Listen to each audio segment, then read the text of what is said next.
Memphis, Memphis, Memphis, Memphis, Memphis, Memphis, Memphis, Memphis, Memphis, Memphis, Memphis, Memphis, Memphis, Memphis, Memphis, Memphis, Memphis, Memphis. Nothing but Memphis. Everywhere we go, it's Memphis. Memphis, Tennessee, the beautiful land in the world. And I'm thankful for this guy who tweeted and said, I don't have that fire in my eye no more. That game right there was for him. That's what I do. I prove people wrong each and every night, and that's for him right there. Hi, this is Tom Izzo at Michigan State, and you're listening to Grizz 901. Yo, what up, Grizz Nation, and welcome back to another episode of Grizz 901. I am your host, Daniel Greer, and we're here tonight closing in on the final few minutes, maybe the final few seconds of the game. I'm looking at the number now. It looks like we are down. Looks like 113 to 106, and it looks like the miss of the rebound. So, listen, I want to go ahead and start this. It's going to be a quick episode. The first half was so disgusting that most of us turned it off, and just in general, it looks like the Grizzlies are going to lose 113 to 106. And so there's so much I want to talk about, but there's honestly so much frustration from the lack of effort it looked like in the first. It is the third game in 4 nights, so I don't want to give and go too hard on them.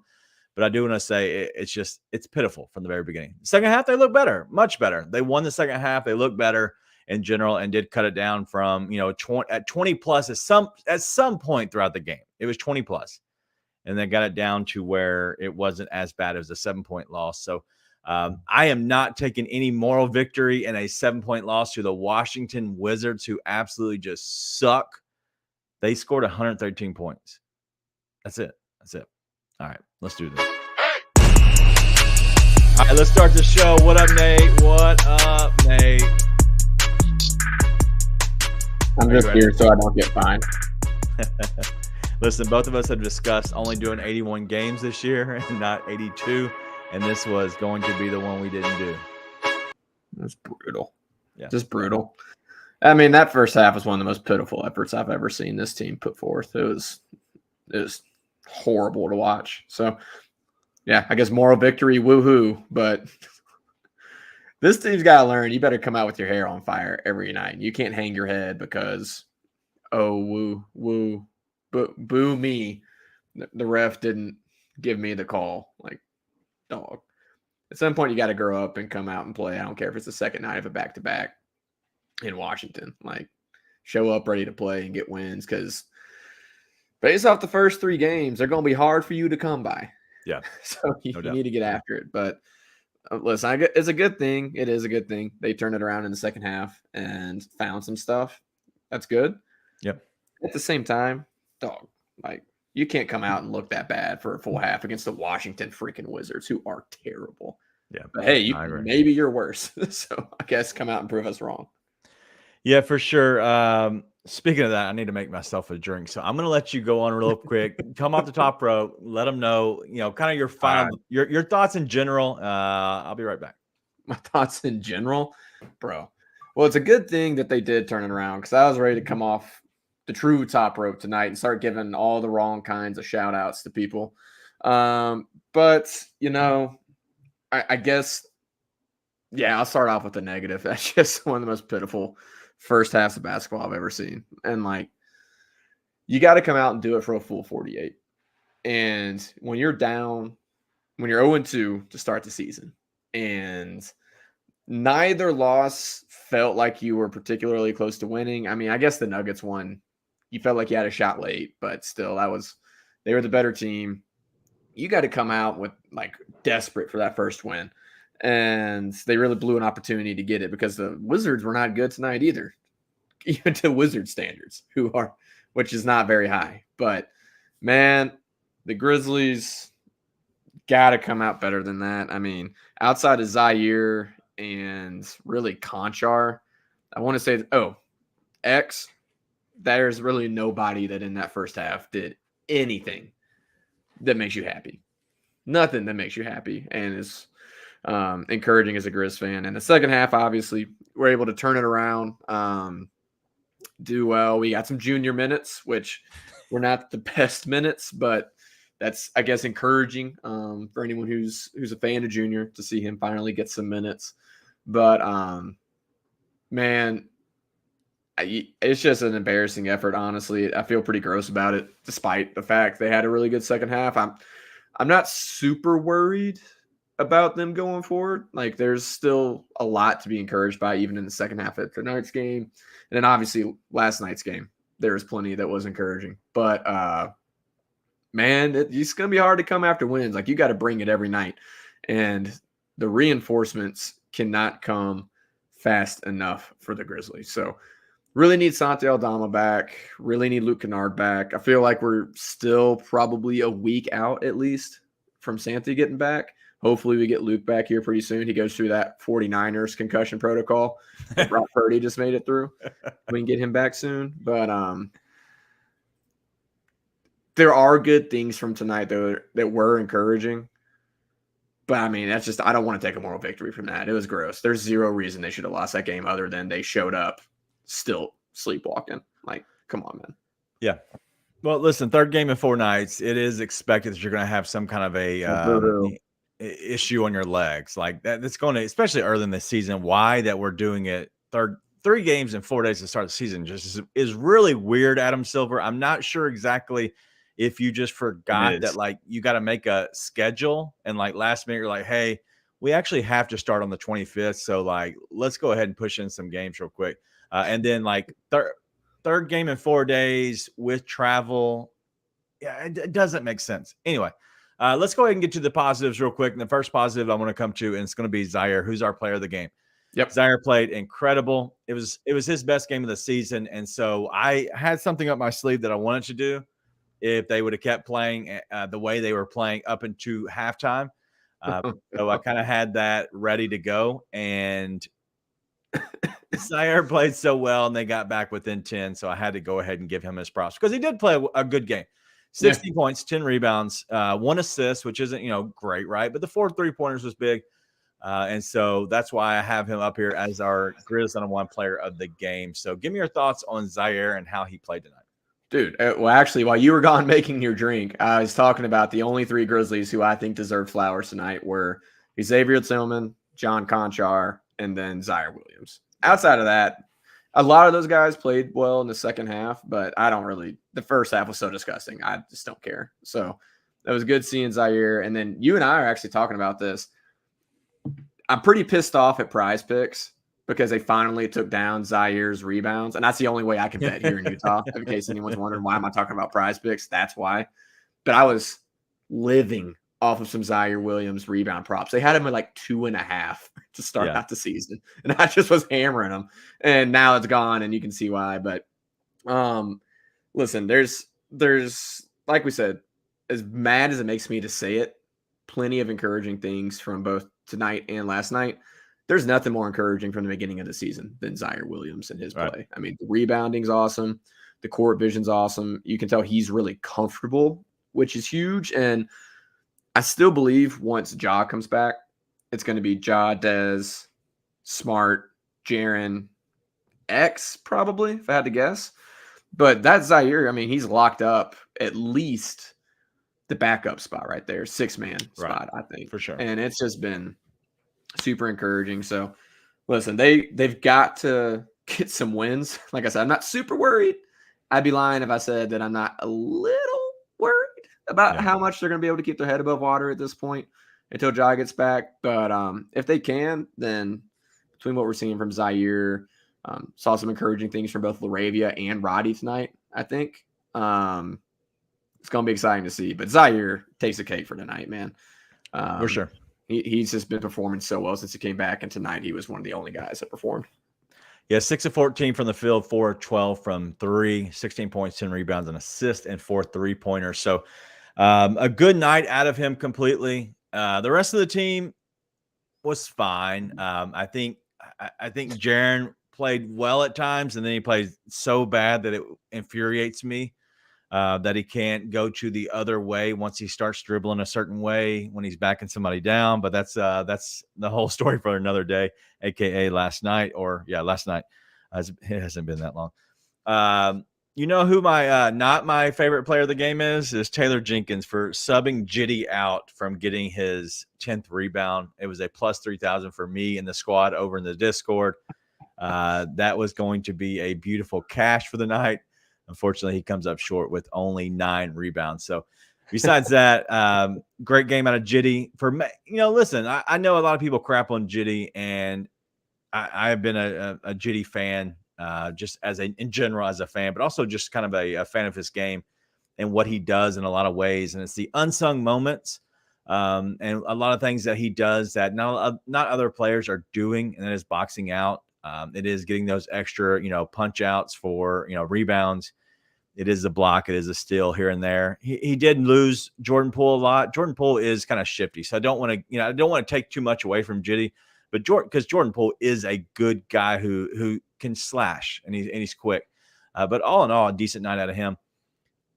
I don't want to go too much in depth on that. I want this to be a 30-minute show. I'm just being very honest with everybody.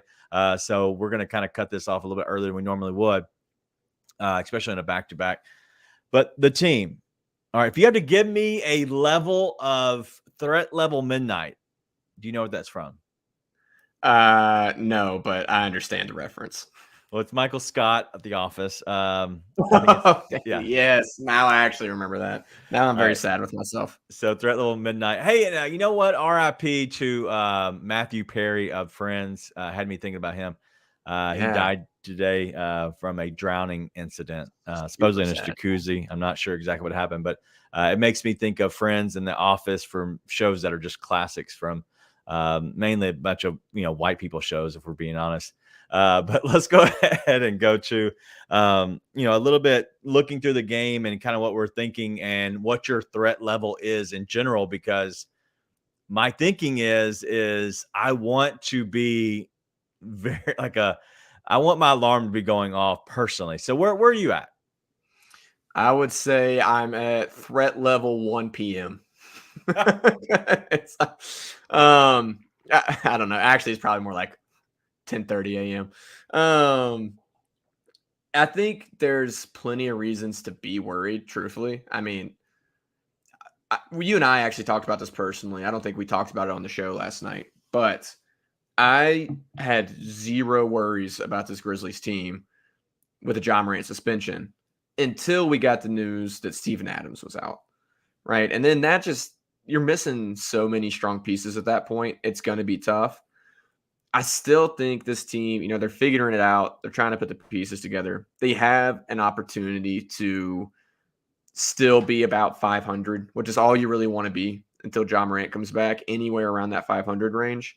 By the way, I thought about this a lot the other day. Our preseason predictions are a wash because we did them before the Steven Adams news, right? Because that's how I look at them. Okay, cool. Sweet. That means I don't have to buy you dinner. All right. But there's still so much time to put the pieces together.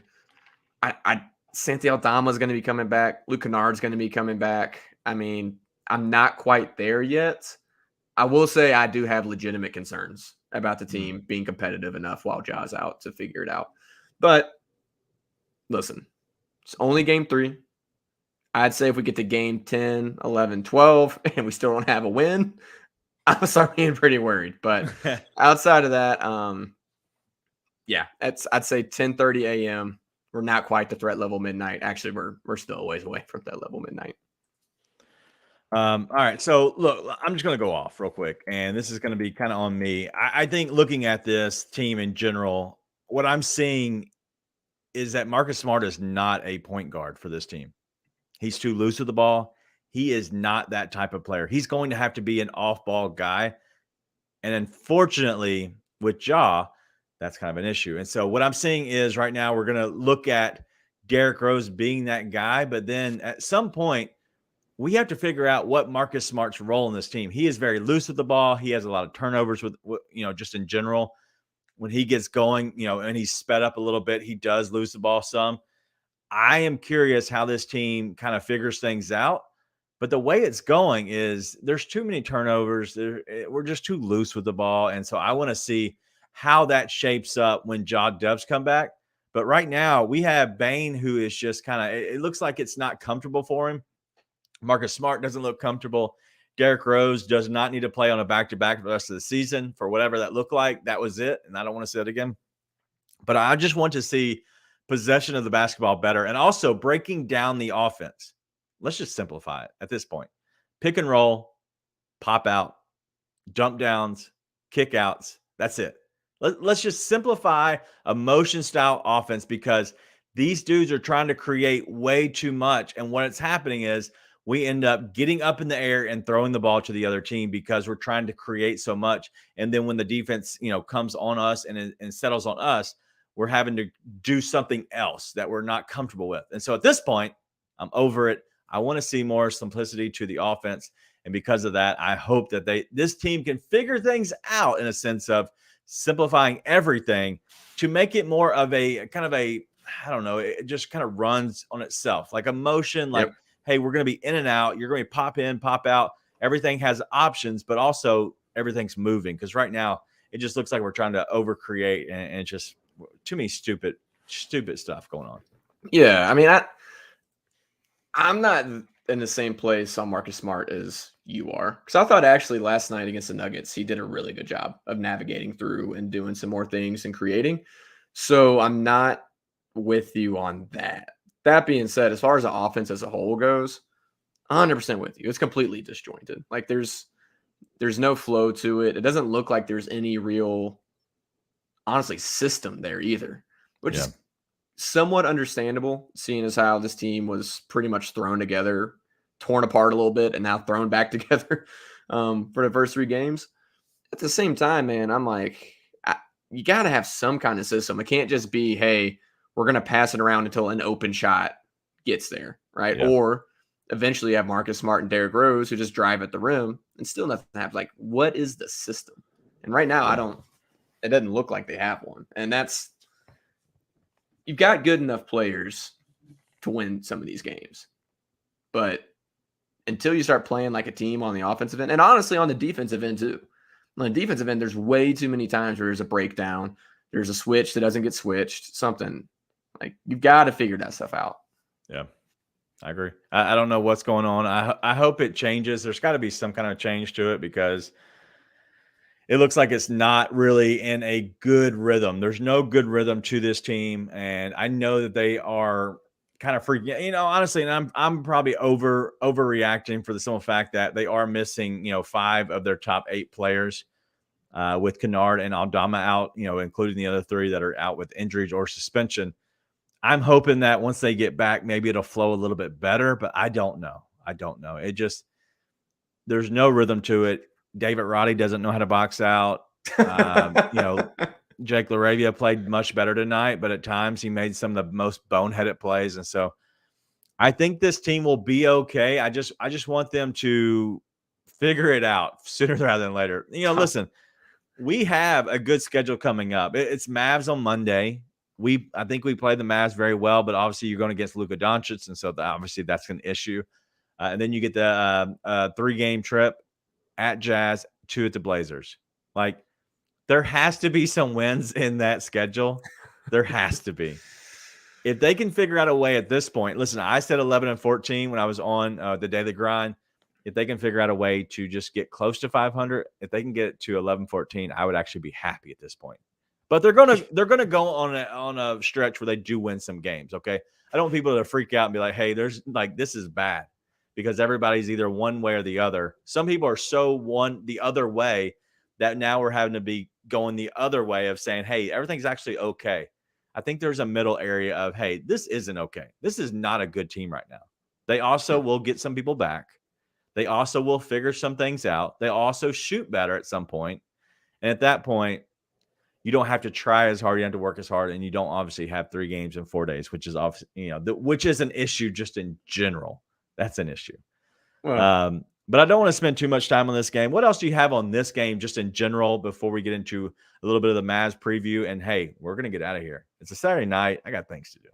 Well, this game, they shot 40% from 3. I don't know if they'll shoot too much better than that. Jaren's got to be more involved, dude. Who? Jaren. Who? Jaren. I didn't know. I hadn't seen him on the team. Dude, 12 shots. Let's see. Dez took more than him. Zaire took more than him. I guess they turned the ball over so many times. There weren't that many shots to go around. What was it? 21 turnovers tonight? No, that's personal foul. 16 turnovers tonight. Sorry. But dude, you've got to seeing force worse. feed this guy in the paint. Like he's got to be able to make it happen. Yeah. He's like if Jaren can't make it happen, they're only going to key in on Dez. Like Marcus Smart has, I think, done pretty well making some shots for them so far. Zaire's obviously done pretty well. X, after I trashed him taking so many threes, went 2 for 2 from 3 tonight. I'm going to keep trashing him. He sucks at threes. Don't shoot him anymore, X. See if that gives us some good juju. But, dude, you've got to force feed him. Bane and Jaren both have to be good for you to win games right now. Yeah. They both have to be good for you. And you've got to get Jaren involved early. And that's part of what I think frustrates me a little bit with the offense right now is there's no system. And I'm like, the system can be get it to your Freako down in the paint. Don't get it to him in like the top of the key where he has to take somebody off the dribble and get there. Get it to him somewhere close to the paint, and then let's go. He's not that guy though, man. We talked about this last night, but he's not going to be assertive. None. And he's not going to call for it. And you're right. A player needs to be the one calling for that to happen. At the end of the day, coach has got to say, hey, we're going to do this. Yeah. Because Jaren's not going to do it. No. And the team's going to suck if they don't. So, you've got to do it. Because if you can't get to touching the paint, the offense, the system that is in place right now, as much of a system as they have, is not going to work. Because you're not going to generate enough open shots to actually make any. You got to get in the paint, and he's the key to getting in the paint. Otherwise, you're just going to build a brick wall. Your guards aren't going to get in there. He's got to be more involved. He's got to get paint touches. Otherwise, it's just not going to get better. Yeah. No, I agree. Now to the positives. Jaren's got to get more involved. He does. And he will at some point, but he has to show more, and he hasn't. And honestly, Desmond Bane has been working himself to death. It looks like his shot hasn't been falling, but also this isn't really his style of offense. Okay. He doesn't need the ball in his hands that much. He needs to be the guy who catches the ball and makes a couple of dribbles, into the paint to, as a creation. He doesn't need to be the guy off the dribble coming, for the pick and roll all the time. This isn't his game in general. And so it's kind of, it's the square peg and the round hole. It's not working at the moment. It's close, but it's just not working. There's a couple of bright sides. I think Roddy LaRavia, Zaire, Bane looked good again. There's some positives. Here's one positive I have for you. We could be the fully healthy Bulls that just had Zach LaVine score an efficient 51 points and still lost by 16 to the Pistons. Yeah. So that could be us right now, which I think is a much more pit of despair place to be as a franchise. So, yeah, listen, sky's not falling. We are only at threat level 10:30 a.m. It's going to be okay. I just had to vent a little bit. Oh man, Grizz Company Main, welcome. I haven't seen your comments all year, but he's just like, what is our team? We deserve better. Listen, that's how I feel. And I do. Okay. Now that I've got my vent session out, I do have to reiterate. That was one of the most gross first halves of basketball I've ever seen. That's why I was so disgusted. At the same time, we're basically missing like a starting five for a lot of teams in the NBA. Injury Bro, report. You've been playing Spider-Man since after. I did. In the second quarter, I started cleaning my house. I put the game on my phone and I started playing Spider-Man. I was like, listen, if the Grizzlies can't save this game, I at least can save New York City. And so I went and did what I had to do for the city. But listen, I did still keep the game on. I didn't abandon it. But I mean, it is something you've got to keep in perspective to keep your sanity. I'm saying it because I got Grizz Company Main in here. And listen, I feel that. And the only way I'm keeping myself sane is remembering we do basically have a playoff caliber roster. Two of them aren't even coming to the games right now. They're not even in the arena. So, yeah, we'll see. We're on to Cincinnati. All right, before we get to the preview of the Mavs, I just have one thing to say. And Volcano, we should not be showing your stuff, but I have to show it. It's simple. Memphis played bad. That's it. You know what sucks? We've been saying the shots have to fall. Tonight they shot 40% from three, but they kept just handing the ball to. You remember the water boy when he hands the ball to the other team's running back so he can drop kick them in the head? I feel like that's what the Grizzlies were doing tonight, except for they didn't get the drop kick anybody, but they just kept handing it to them. So, oh my God, I don't know what's happening. We're losing our minds. But in general, Memphis played bad. Real quick, let me talk through a little bit of our brand in general. If you are a big Memphis fan, if you like sports at all, if you want some sanity in your life, come join us over in the Discord. We try to hang out as much as possible. But if you're not, that's on you. $5 a month. Very simple. It's less than a cup of coffee, but come over and join us as an insider over there. But speaking of joining the Discord, this is why you join the Discord. I hit on a plus 700 for Jitty, 8 rebounds tonight. I almost did the exact same thing for Zaire, and I did not. Stayed away from X tonight because I knew it was going to be more of a fast-paced game. I think I went 8 and 3 tonight in my plays, and then including on top of that, a plus 700. So join us over there, Bluff City Bets. Don't miss it, man. I'm telling you, we are doing well. There's a group of us over there that put in some bets, making good money.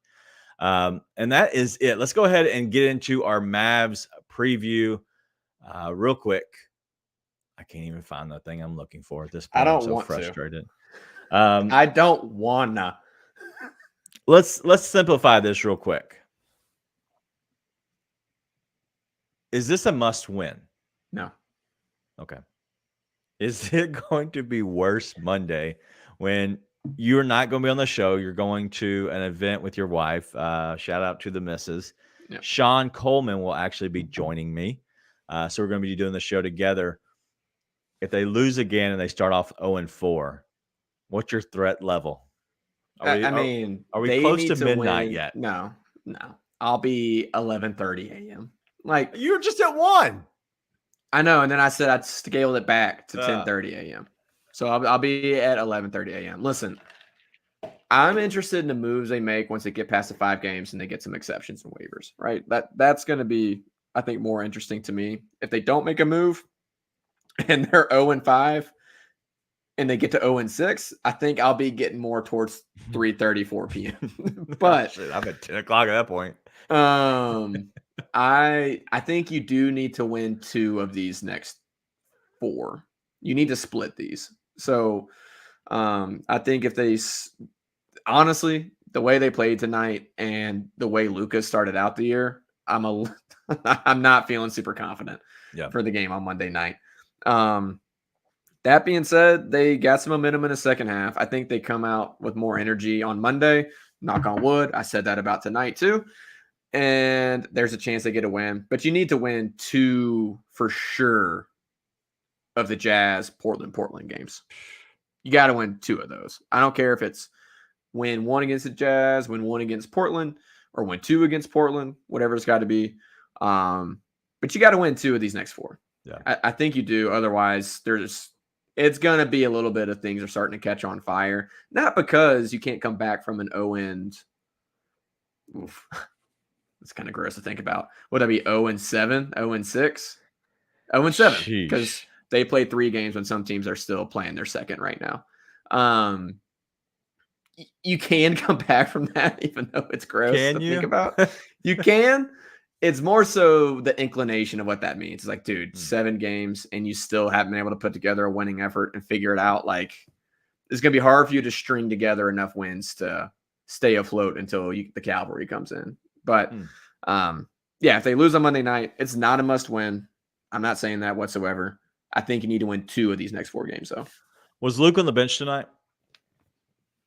I don't think so. I'd assume he stayed in Memphis with concussions. They don't want you flying with a concussion. That's what I was thinking. I was curious of that because what I was going to say is if he was on the bench, then he will be back next game if he was on the bench. If he's not, obviously that could be where he could miss another game depending on how bad his concussions are. I don't know, and you can't ever put your thumb on it. I think we're going to see him back, if he was at a practice or something. If he's out doing stuff, doing basketball activities, I would imagine he's back because the lights are obviously on. You're not having to stay in a dark room if that is that bad. So I would hope that we get Luke back for Monday. And in that sense, obviously you're not going with Kenny Lofton, who he didn't look good tonight out on the court. I'm not saying that he shouldn't play. I'm just saying he didn't look good. So he'd obviously take his spot. and some other players that played well. Aldama, we have no clue what's going on with his foot, his ankle, whether or not he'll be healthy or not. But I don't expect him to be back for Monday. I think he'll be back maybe the road trip when we go off to Jazz Blazers. I think he'll play a game at that point on the road trip. But listen, it's not going to get easier. I'm hoping that eventually, as guys get back and we do hit the stretch of the 2 Blazers games, who are they're frisky. The Jazz team, who is fine, they're good. There has to be a way that they figure out a way to get back to 500. If they can do that, then you're talking about just treading water. You're getting through November, and eventually you're going to get Ja back. So it's going to happen. It's just they got to figure out how to get back to 500 somehow.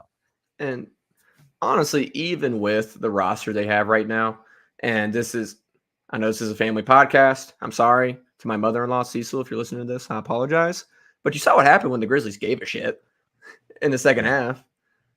Like, they actually, like, they close to pulling a game out where they were down by 20 and, like, looked like the worst team I've watched in the last 5 years of the NBA, including the Rockets. Like, it was brutal. Well, they still were able to bounce back. Yeah. So they can beat a lot of these younger teams, a lot of these bad teams, even with the roster they've got right now. Yeah. But I'm not sure it's registered for them. They've got to come out every night and care for a full 48. And you can't afford, if you want this season to matter, you can't afford to take any nights off, whether it's a back-to-back or not. And quite frankly, unless you're Marcus Smart or Derrick Rose, there's nobody on that team, I think, old enough for it to matter. Like, dude, I've seen kids your age do crazy things after going out to a bar and doing some wild things that I don't even want to think about and come back and be able to, like, perform at whatever they were doing. So, listen, I don't care if you got to take some creatine, maybe take a little bit of C4, do what you got to do, perform every night. Yeah. No, I agree. Listen, we are the worst team in basketball right now. We're 0-3. I think we are the only 0-3 team in the league. If that tells you anything. We might be the only team that's played 3 games. And that's the thing. It's the 3 games in 4 nights. That's the issue. And so, listen, I'm hoping that when we get here Monday, we're talking about a win. We can probably celebrate a win. But then we go off to a road trip. Hopefully that is a little bit an easier of teams. But the Wizards aren't a great team. They played well in the first half. We played terrible. Second half, we obviously are a much better team. It's going to be like this. Mama said there'll be days like this. I just hope there's not many more because I can't take it. All right. Listen, that's all the show. We went a little bit over more than I thought we were going to be. It's going to be a quick show. I said that in the very beginning, so I apologize if anybody wanted this to go longer. Unfortunately, I'm not going home. I'm going home. Screw you guys. I'm going home. All right. That's all we got. We'll be back Monday. Nate will not be with us, and so make sure you still tune in. If he's your favorite, I hope you'll make Sean Coleman your favorite. I'll be here, but hopefully you'll still join us. We'll be live right after the game. Make sure if you're not a fan of this show, make sure you just go ahead and push a subscribe button, and you can be a fan then, and you can be our friend. But that's all we have. Be nice and tell your friends.